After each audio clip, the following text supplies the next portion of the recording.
కేంద్ర హోంమంత్రి Amit షాతో AP CM Chandrababu భేటీ ముగిసింది. 40 నిమిషాల సేపు సాగిన ఈ సమావేశంలో అమరావతి, పోలవరం సహా రాష్ట్ర అభివృద్ధిపై నేతలు చర్చించారు. ఇక అంతకుముందు కేంద్ర జలశక్తి మంత్రితో చంద్రబాబు భేటీ అయ్యారు. పోలవరం సహా నీటి ప్రాజెక్టులపై కేంద్ర మంత్రి సిఆర్ పాటిల్తో చంద్రబాబు చర్చించారు.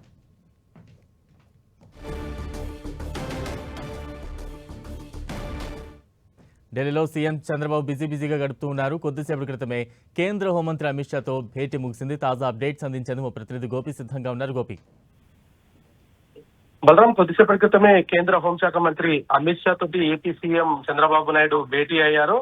అనేక కీలక అంశాలపైన ఇద్దరి మధ్యలో చర్చ జరిగినట్టుగా తెలుస్తుంది. రాష్ట్ర ప్రాజెక్టులు, నిధుల అంశాలపైన కేంద్ర హోంశాఖ మంత్రి తోటి చంద్రబాబు చర్చించినట్టుగా తెలుస్తోంది. ఆ తర్వాత సిఆర్ పాటిల్ వద్దకు ఆయన వెళ్లడం జరిగింది. అయితే ముఖ్యంగా ఇటీవల రాష్ట్రంలో నెలకొన్న పరిస్థితులు, లా అండ్ ఆర్డర్ నిర్వహిస్తున్న తీరు, ఈ నూతనంగా ఆంధ్రప్రదేశ్ కి ఏర్పాటు శాంక్షన్ చేసిన ప్రాజెక్టులు, వాటి నిధుల విడుదల, వాటికి అనుమతులు, ఇతర అంశాలపైన కూడా కేంద్ర హోంశాఖ మంత్రితోటి మాట్లాడినట్టుగా తెలుస్తుంది. ముఖ్యంగా అమరావతి నిర్మాణానికి సంబంధించి ఇప్పటికే కొంత అక్కడ వర్క్ స్పీడ్ చేసిన నేపథ్యంలో ఇటు ప్రపంచ బ్యాంకు ప్రతినిధులతోటి కూడా ఈ రోజు ఆయన భేటీ ఉన్న సందర్భంగా ఇటు నిధుల సేకరణకు సంబంధించి కావచ్చు, లేదా ప్రపంచ బ్యాంకు నుంచి రుణాలకు సంబంధించిన అంశం పైన కూడా కేంద్ర హోంశాఖ తోటి చర్చించినట్టుగా తెలుస్తుంది. రాష్ట్రంలో పలు పెండింగ్ లో ఉన్న ప్రాజెక్టులకు సంబంధించి కేంద్ర హోంశాఖ నుంచి కొన్ని కీలక అనుమతులు లభించాల్సి ఉన్న నేపథ్యంలో వాటికి సంబంధించి కూడా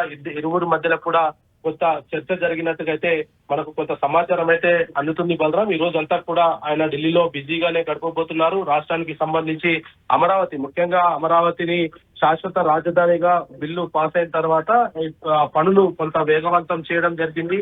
ఇటు ఆ పనులకు సంబంధించి అనేక అంశాలు కేంద్ర హోంశాఖ తోటి ముడిపడి ఉన్న నేపథ్యంలో వాటన్నిటికీ సంబంధించిన అనుమతుల పైన కూడా ఆయన కేంద్ర హోంశాఖ తోటి చర్చించినట్టుగా తెలుస్తోంది. ఇటీవల ఏదైతే అమరావతి పనులు ప్రారంభించిన నేపథ్యంలో పర్యావరణానికి సంబంధించిన అనుమతులు కావచ్చు, కేంద్ర హోంశాఖ నుంచి కొన్ని కీలక అంశాలపైన, అంటే ముఖ్యంగా ప్రపంచ బ్యాంకు రుణాలకు సంబంధించిన అంశంలో హోంశాఖ క్లియరెన్స్ ఇందులో చాలా కీలకంగా ఉన్న నేపథ్యంలో దానికి సంబంధించి కూడా ఆయన చర్చించినట్టుగా అయితే సమాచారం అందుతుంది. బలరాం, గోపి, అంటే ఇంకా ఈ రోజు ఇంకా ఎవరెవరిని కలిసే అవకాశాలు ఉన్నాయి?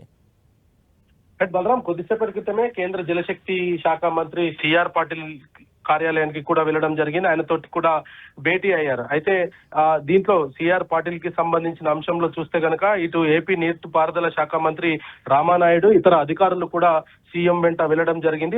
పోలవరం ప్రాజెక్టు నిర్మాణం, కర్ణాటక చేపట్టిన ఆల్మట్టి డ్యాం ప్రాజెక్టు ఎత్తు పెంపు, గోదావరి నదీ జలాల వినియోగంపై ట్రిబ్యునల్ ఏర్పాటు, పోలవరం నల్లమల సాగర్ అనుసంధాన ప్రాజెక్టు పైన కూడా కేంద్ర జలశక్తి శాఖ మంత్రితోటి చర్చిస్తున్నట్టుగా తెలుస్తుంది. ముఖ్యంగా పోలవరం ప్రాజెక్టు మొదటి దశ నిర్మాణాల పనుల పురోగతిని కేంద్ర మంత్రికి చంద్రబాబు వివరించనున్నారు. పోలవరం ప్రాజెక్టు రెండో దశ నిర్మాణానికి అవసరమైన 32,000 కోట్ల రూపాయలను, దానికి సంబంధించిన ప్రతిపాదనలను వీలైనంత త్వరగా ఆమోదం తెలపాలంటూ కూడా కేంద్ర మంత్రికి విజ్ఞప్తి చేయనున్నారు. అయితే సుప్రీంకోర్టు తీర్పుకు విరుద్ధంగా కర్ణాటక ప్రభుత్వం ఆల్మట్టి ప్రాజెక్టు ఎత్తు పెంపునకు ప్రయత్నం చేస్తుందని, దాన్ని అడ్డుకునేందుకు కూడా చర్యలు తీసుకోవాలంటూ కూడా కేంద్ర జలశక్తి శాఖ మంత్రిని కోరనున్నారు. ఇటు పోలవరం నల్లమల్ల సాగర్ అనుసంధాన ప్రాజెక్టుకు వీలైనంత త్వరగా అన్ని అనుమతులు వచ్చేలా చూడాలంటూ కూడా ఆయన కోరనున్నారు. ఆ తర్వాత కూడా కొన్ని కీలకమైన షెడ్యూల్స్ అయితే ఈ రోజు ఆయనకు ఉన్నాయని చెప్పొచ్చు. Balaram, right, thank you Gopi.